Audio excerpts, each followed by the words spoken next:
Demand is a relative concept and demand is important, essential है, express with reference to time and price, that's it. ये देखकर ही वो monitor ये जब checking करेगा वो ये समझता है कि बच्चे को काफ़ी इन्फॉर्मेशन है, तो आपको ऑब्वियसली 8 मार्क्स मिल जाएगा। तो लॉ ऑफ डिमांड में सबसे पहले आप लिखोगे मिन।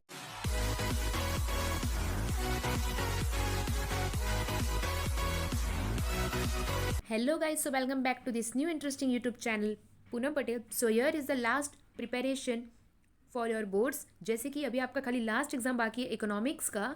इतने सारे जो अभी तक एग्जाम हुए हैं, होप सो आपने अपना बेस्ट दिया होगा। Don't worry, paper checking will be easy. Don't worry about जो पेपर हो चुका है, अभी जो आने वाला लास्ट एग्जाम है उसमें आप अपना बेस्ट दे दो इकोनॉमिक्स का, जिसमें we will rock the exam. और कौन से इंपॉर्टेंट क्वेश्चंस है, क्या पढ़ना है, कौन से आप जो लास्ट का क्वेश्चन है 16 मार्क्स 8 मार्क्स का आंसर्स आप कैसे पूरे आउट ऑफ ला सकते हो उसमें, जो कि पूरा रिस्पॉन्सिबिलिटी मेरे ऊपर है। ट्रस्ट मी गाइज, वो खाली क्वेश्चन जो मैं अभी आपको बताऊंगी वो कर लोगे, दैट्स इनफ, ठीक है। और जैसे कि इसके जो प्रीवियस वीडियोस है, मैंने गाइस कंफ्यूज करने के लिए बहुत सारे तो वीडियो अपलोड नहीं किए, but only main importants like हर एक चैप्टर का explanations as well as important questions, कैसे अच्छे मार्क्स स्कोर कर सकते हैं, क्वेश्चन बैंक, इन सब पे वीडियो मैंने ऑलरेडी प्रिपेयर कर चुकी हूँ, जिसका लिंक आपको डिस्क्रिप्शन में एज वेल एज टेलीग्राम पे मिल जाएगा। और आप अगर मेरा प्लेलिस्ट सेक्शन भी चेक करोगे उसमें भी आपको अपलोड मिल जाएगा। So don't worry about relating to your economics paper. ये वीडियो में मैंने ना ही वेटेज पेपर पैटर्न और कुछ इंपॉर्टेंट क्या है हर एक चैप्टर के इंपॉर्टेंट क्वेश्चंस, ये इसमें मैंने डिस्कस नहीं किया है, बिकॉज इसका जो रिसेंटली प्रीवियस वीडियो है जो मैंने इकोनॉमिक्स पे प्रिपेयर किया था, उसमें मैंने A to Z from chapter 1 to till chapter 10 कौन से इंपॉर्टेंट क्वेश्चंस है, हर एक चैप्टर के आपको क्या लर्न करने हैं और कैसे लिखना है वो मैंने बताया था। As well as paper pattern, कितना आपको कौन से क्वेश्चन के लिए क्या टाइम देना है, कितना टाइम मैनेजमेंट करना है, कैसे कंप्लीट करना है, कितना एक्स्ट्रा लिखना है, पैटर्न कैसे फॉलो करना है जैसे आपको आउट ऑफ मिले, ये सब मैंने डिस्कस कर चुकी हूँ इसके प्रीवियस वीडियो में। लिंक आपको मिल जाएगा डिस्क्रिप्शन में, आप चेक करोगे तो। एज वेल एज गाइज आप मेरा जब वीडियो सेक्शन प्लेलिस्ट में भी चेक करोगे, एज वेल एज टेलीग्राम पे भी मैंने अपलोड कर चुकी हूँ, ठीक है। आपको ज़्यादा ढूंढने की ज़रूरत नहीं पड़ेगी, आपको अवेलेबल मैंने कर दिया है इन टेलीग्राम ग्रुप। अब गाइज ये वीडियो मैंने इसलिए बनाया ताकि जो लास्ट के क्वेश्चंस आते हैं फॉर 16 मार्क्स, जैसे कि इकोनॉमिक्स में आपको 8 मार्क्स के 2 आंसर लिखने रहते हैं, ठीक है, आपको 3 देंगे उसमें 2 अटेम्प्ट करने हैं। आप अभी तक SPOCM में लास्ट के 8 मार्क्स का एक ही आंसर लिखते आ रहे थे, इसमें आपको एक नहीं बल्कि 2 लिखना है, तो उसके अकॉर्डिंग आपको टाइम मैनेज करना पड़ेगा। एज यू नो गाइज, बहुत सारे चैप्टर्स हैं, आंसर्स काफ़ी लेंदी है, तो टाइम मैनेजमेंट इज़ डिफिकल्ट, तो इसलिए मैनेज करना पड़ेगा कैसे आप कंप्लीट करो ऑन टाइम। डोंट वरी, ज़्यादा टेंशन लेने की भी नीड नहीं है। तो ये जो लास्ट का 16 मार्क्स है कैसे आउट ऑफ मिले, मैं इंडिविजुअली को नहीं कह रही, बट आप सभी को ट्रस्ट मी 16 में से 16 लास्ट के क्वेश्चंस की टेंशन लेने की नीड नहीं है। अगर क्योंकि ये गाइस देखा गया पॉसिबल हुआ है कि जो law of demand, law of DMU, law of supply, इन तीनों में से एक लॉ तो एग्जाम में पूछते ही है, ठीक है। बट कभी कभी नहीं आया तो और कौन से क्वेश्चंस है वो भी मैंने इसके प्रीवियस वीडियो में समझाया था। सो ये वीडियो में गाइज मैंने आपको जो law of demand, law of supply और लॉ ऑफ DMU, इन तीनों को लेकर कन्फ्यूजन दूर किया है। इसमें मैंने A to Z आपको एक्सप्लेन किया है कि होता क्या है, किस तरह लिखना है। गाइज होप सो आपको ये लॉ ऑफ डिमांड सप्लाई आता होगा, बट उसमें लिखना कैसे है, पहले स्टार्टअप कैसे करें, एंड कैसे करें, कौन सा डायग्राम कैसे मैनर में बनाए, प्रेजेंटेशन कैसे दे, 8 मार्क्स के लिए कितना पेज लिखे, अगर आपको आउट ऑफ चाहिए 16 मार्क्स तो। अगर नहीं, हमने ऐसे ही सिंपल से लिख दिया है शॉर्ट में फटाफट, तो आपको फुल मार्क्स नहीं मिलता। फॉर द 16 मार्क्स कुछ टर्म्स एंड कंडीशंस है जो आपको देखने पड़ेंगे, तो वो आप जो मैं अभी आपको पूरे वीडियो में क्लियर कर दूंगी। ये वीडियो अगर आपने पूरा स्टार्ट टू एंड देखा बिना स्किप किए हुए, तो trust me, law of demand, supply और DMU, इन तीनों के बीच में अगर एग्जाम में कुछ भी आया तो आपको यहाँ वहाँ देखने की ज़रूरत नहीं पड़ेगी, आप अपने ओन से भी अच्छे से लिख सकते हो। मैं ये वीडियो में कुछ बायहट करने को नहीं बोलूँगी, कुछ ऐसे इंपॉर्टेंट टिप्स देने वाली हूँ आपको जो कि मिडल ऑफ द वीडियो में पता चलेगा, सो वो एक भी पार्ट स्किप मत करना गाइस। अब जैसे कि ये जो चैप्टर्स है from chapter 1 to till chapter 10 और इसके वेटेज पेपर पैटर्न मैंने एक्सप्लेन कर दिया था। इसमें जो चैप्टर नंबर 3A, जैसे कि इसका वेटेज है 8 मार्क्स का, सप्लाई इसका वेटेज है 7 मार्क्स का, ठीक है। और जो DMU वाला लॉ है वो आपके चैप्टर नंबर 2 में है, जो कि 7 मार्क्स का वेटेज है। तो ये वेटेज मैंने बता दिया था। Moving further toward demand analysis, मतलब चैप्टर नंबर 3 में जो डिमांड वाला, जो आप लॉ ऑफ डिमांड, इस पर हम जाएंगे। तो गाइस फर्स्ट हम लॉ ऑफ डिमांड आपको A to Z assumptions with exceptions बता देती हूँ, ताकि आपको कुछ भी डाउट नहीं रहेगा और आप इजीली लिख सकते हो। एग्जाम में दोनों तो नहीं आएगा, या तो अजम्पशन आएगा या तो एक्सेप्शंस आएगा। मोस्ट ऑफ अजम्पशंस आता है, बट मे बी इस बार आपको एक्सेप्शंस आ सकते हैं। जैसे कि इसके लास्ट ईयर जो 2022 वालों का जो एग्ज़ाम हुआ था इकोनॉमिक्स में, उसमें एक भी लॉ इन लोग ने नहीं पूछा था, तो इस बार चांसेस है आने के। सो लास्ट ईयर का क्वेश्चन पेपर भी गाइज मैंने अपलोड किया है टेलीग्राम पे, और उसका सॉल्यूशन भी आपको मिल जाएगा। ठीक है, मैंने वीडियो भी अपलोड किया था। ठीक है, सो सबसे पहले अगर आपको आता है explain the law of demand with exceptions और else law of demand with assumptions, तो सबसे पहले आप लिखोगे कैसे? सबसे पहले तो आप लॉ ऑफ डिमांड जो अच्छे से क्वेश्चन डालोगे, question number 6 answer the following any two 16 marks. फिर जो भी क्वेश्चन नंबर है 1 2 3 जो भी है, whatever as per the question paper. ठीक है, जैसे कि 1 में आपको आया explain the law of demand with exceptions और अजम्पशंस, तो सबसे पहले आप क्या लिखोगे? आंसर। फिर सबसे पहले पॉइंट लिखोगे मीनिंग। ये आप गाइज नोट करके ले सकते हो अपने टेक्स्ट बुक में, या तो कहीं एक पेज पर लिख लो। ट्रस्ट मी गाइज, ये आपको छोटी चीज़ लग रही होगी, बट जब एग्जाम में आएगा पूरा लिख के आओगे, आउट ऑफ मिलेगा, ट्रस्ट में मिल ही जाएगा अगर ये पूरा वीडियो एंड तक देखोगे कैसे लिखना है। क्योंकि मॉडरेटर लोग को ऐसे टाइप के लाइक ये जो लॉ आते हैं वो इस तरह आप अगर पैटर्न से लिखोगे तो आपको अच्छा मार्क्स मिलेगा। ठीक है, तो सबसे पहले मीनिंग लिखोगे कि होता क्या है, डिमांड का मतलब क्या होता है, मीनिंग ऑफ डिमांड। तो जैसे कि मैंने कहा था, demand means a desire which is back by willingness and ability to pay, जो कि first page of this chapter में लिया हुआ है। ठीक है, ये यहाँ पर नहीं दिया, ये एक्स्ट्रा मैं कह रही हूँ, आप लिख कर नोट करके लिख सकते हो। That demand means a desire which is back by willingness and ability to pay. Demand is equals to desire plus willingness to purchase plus ability to pay.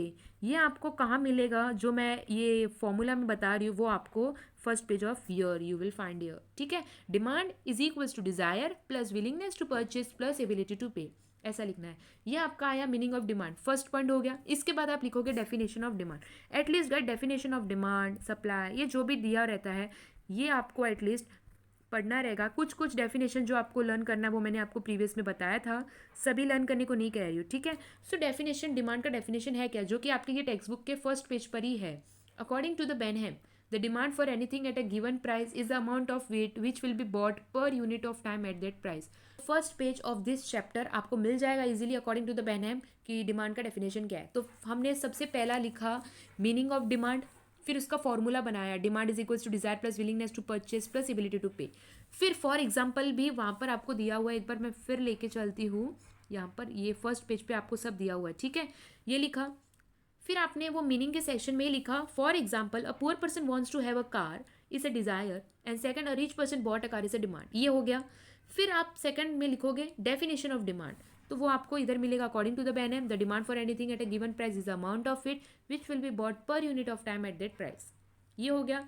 फिर डिमांड के थोड़े फीचर्स बता दोगे। Features of demand is a relative concept and demand is important, essential है, express with reference to time and price, that's it. इतना हो गया। ये देखकर ही वो मॉनिटर ये जब चेकिंग करेगा वो ये समझता है कि बच्चे को काफ़ी इन्फॉर्मेशन है, तो आपको ऑब्वियसली 8 मार्क्स मिल जाएगा। इतना लिखने से नहीं, बट ये पैटर्न अगर फॉलो करोगे तो। ठीक है, moving further toward law of demand. सबसे पहले लॉ ऑफ डिमांड में लिखोगे मीनिंग, जो कि मैंने अभी बताया, फिर एग्जाम्पल, फिर डेफिनेशन अकॉर्डिंग टू वो जो भी रहेगा। इसके बाद आप लिखोगे इंट्रोडक्शन ऑफ लॉ। ठीक है, लाइक आप क्या लिखोगे, it was introduced by professor Alfred martial in his book principle of economics which was publish in the year 1890। It explain the relationship between price and quantity demand. ठीक है, फिर statement of law ऐसा heading दोगे, underline करोगे और लिखोगे other things being equal, higher the price of commodity, smaller is the quantity demanded, and lower the price of a commodity, larger is the quantity demanded. larger के जगह big ऐसे सब own words में नहीं लिख सकते। Law of demand and law of supply is totally different और wording भी डिफरेंट है, सो अकॉर्डिंग वाइज लिखना। ये जो डबल इन्वर्टेड कॉमा है वो देना मत भूलना। अदर थिंग्स बीइंग इक्वल, फिर कॉमा, हायर द प्राइस, अगर प्राइस ज़्यादा होगा कॉमोडिटी का तो उतना ही उसका डिमांड कम होगा, वही कॉमोडिटी का अगर प्राइस कम है तो वही उसका क्वांटिटी ऑफ डिमांड उसका ज़्यादा होगा, मतलब डिमांड ज़्यादा करेंगे।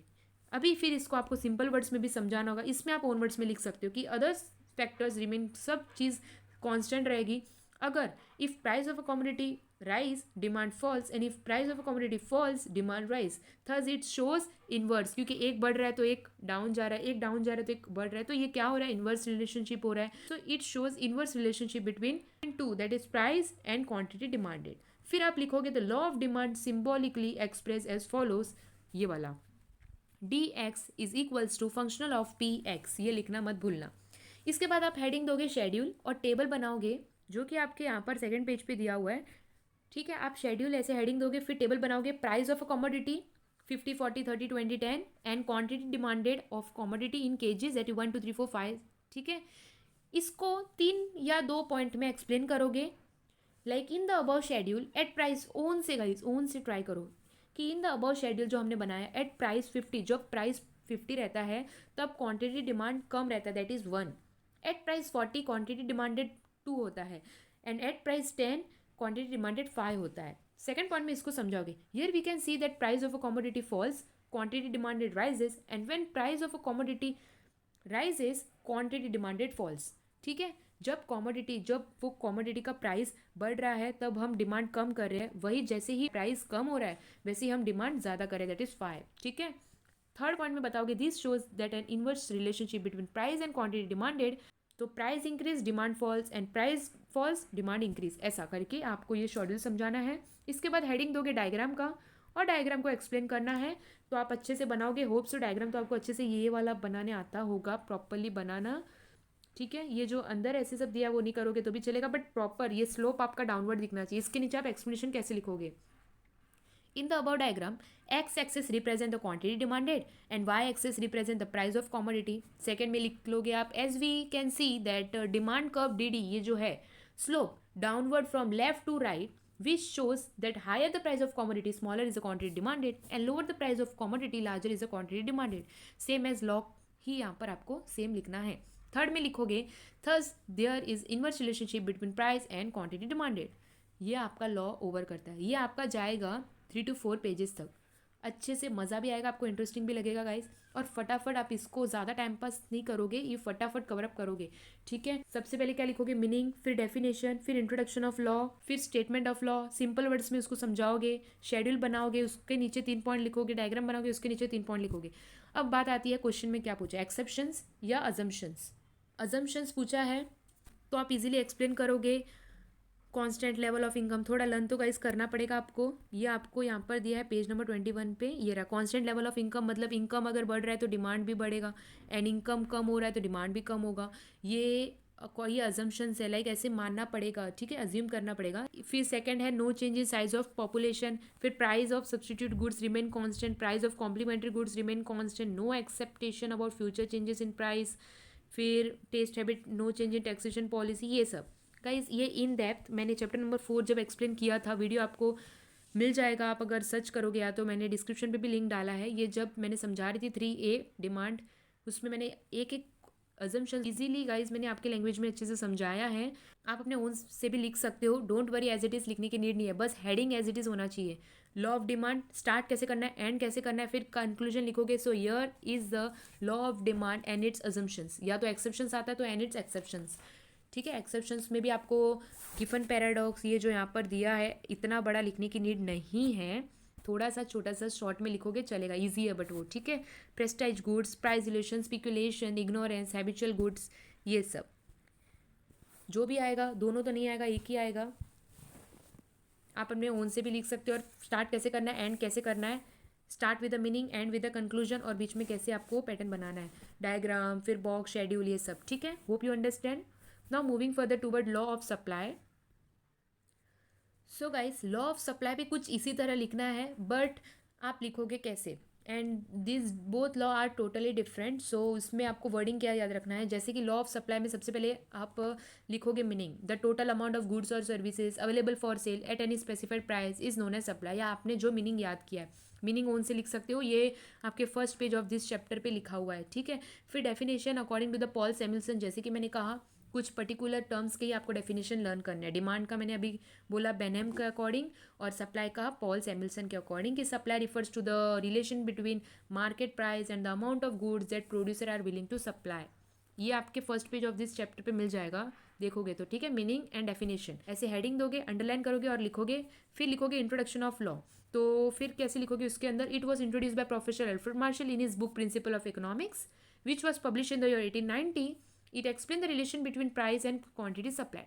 गाइस इतना बड़ा मैंने नहीं बोला, मैंने इसको शॉर्ट करके कैसे आपको लिखना है वो मैंने अभी बताया। आप नोट करके भी लिख सकते हो, ठीक है। नोट कर लेना, एज इट इज लिखोगे चलेगा। स्टेटमेंट फिर हेडिंग दोगे, अंडरलाइन करोगे और लिखोगे डबल इन्वर्टेड कॉमा में other things being constant, higher the price of commodity more, यहाँ पर वर्ड यूज हो रहा है more is the quantity supplied, and lower the price of commodity less is the quantity supplied, ठीक है। यानी बोला है अगर कॉमोडिटी का प्राइस ज़्यादा रहेगा तो हम सप्लाई भी ज़्यादा करेंगे, ये हम अकॉर्डिंग टू द सेलर के अकॉर्डिंग सोच रहे हैं। और वही हमारा कॉमोडिटी का प्राइस कम है तो हम सप्लाई भी कम करेंगे। सिंपल वर्ड्स में इसको एक्सप्लेन करना बहुत ज़रूरी है। इसको एक्सप्लेन करोगे अदर थिंग्स रिमेन कांस्टेंट, अपने ओन वर्ड में higher the price of commodity more is the quantity supplied and vice versa. Thus there is a direct relation, क्योंकि दोनों एरो साथ में जा रहे हैं गाइस। देखो प्राइस बढ़ रहा है, सप्लाई भी बढ़ रहा है, प्राइस कम हो रहा है, सप्लाई भी कम हो रहा है, तो दिस इज डायरेक्ट रिलेशनशिप। वही डिमांड में इनवर्स रिलेशनशिप है और सप्लाई में डायरेक्ट रिलेशनशिप है between home price and quantity supplied. फिर इसका फॉर्मूला लिखोगे symbolically that supply of commodity X is equals to function of price of commodity P X, ठीक है। फिर इसके नीचे आप शेड्यूल बनाओगे और शेड्यूल अच्छे से एक्सप्लेन करोगे कि price of commodity, supply of commodity, ये सब, ठीक है। 10, 20, 30, 40, 50 याद रखना। 10, 20 ये कैसे लिखा है और डिमांड में कैसे है, कंफ्यूज मत होना, ठीक है। डिमांड में आपका स्लोप डाउनवर्ड जा रहा है, वही सप्लाई में अपवर्ड जा रहा है, और कैसे जा रहा है देख लो, ठीक है। फिर वही शेड्यूल के नीचे 3 पॉइंट एक्सप्लेन करोगे, डायग्राम बनाओगे, डायग्राम के नीचे 3 पॉइंट एक्सप्लेन करोगे। लाइक शेड्यूल अगर आपने बनाया तो इसके नीचे क्या लिखोगे आप, in the about schedule at price 10 supply हमारा 100 kg हुआ था, at price 20 supply is 200 kg, at price 50 supply is 500 kg, ऐसे एक्सप्लेन करोगे। सेकंड में लिखोगे hence we can see that supply increases with the increasing in price of commodity, higher the price of commodity higher the supply of it and vice versa. Third there is a direct relationship between price and quantity supply. Diagram में कैसे आप note करोगे, in the about diagram X axis represent the quantities supplied and Y axis represent the price of commodity. As you can see that supply curve ऐसे slope upward from left to right कैसे जा रहा है, upward जा रहा है, which shows that higher the price more the supply and lesser the price less the supply of commodity. Thus there is a direct relationship between price and quantity supply. फिर according to the question assumption आता है कि exceptions आता है। Assumptions आएगा तो आप अच्छे से लिखोगे कि constant cost of production, constant technique of production, ये सब लिखोगे। फिर अगर एक्सेप्शंस आता है तो सप्लाई ऑफ लेबर, इतना गाइस बड़ा लिखने की नीड नहीं है, बट एक बात मैं कहूँगी, अगर एक्सेप्शंस आया सप्लाई का तो आपको ये डायग्राम और ये टेबल दोनों बनाना पड़ेगा और इसके नीचे ओन वर्ड्स में आपको समझाना पड़ेगा, ठीक है। आपको ये पॉइंट लिखना पड़ेगा और ये सारे एक्सेप्शंस हुए। फिर लास्ट में लिखोगे conclusion. So this is the explanation of law of supply and it's exceptions और असम्पशंस, जो भी आता है what ever mention in the question paper, ठीक है।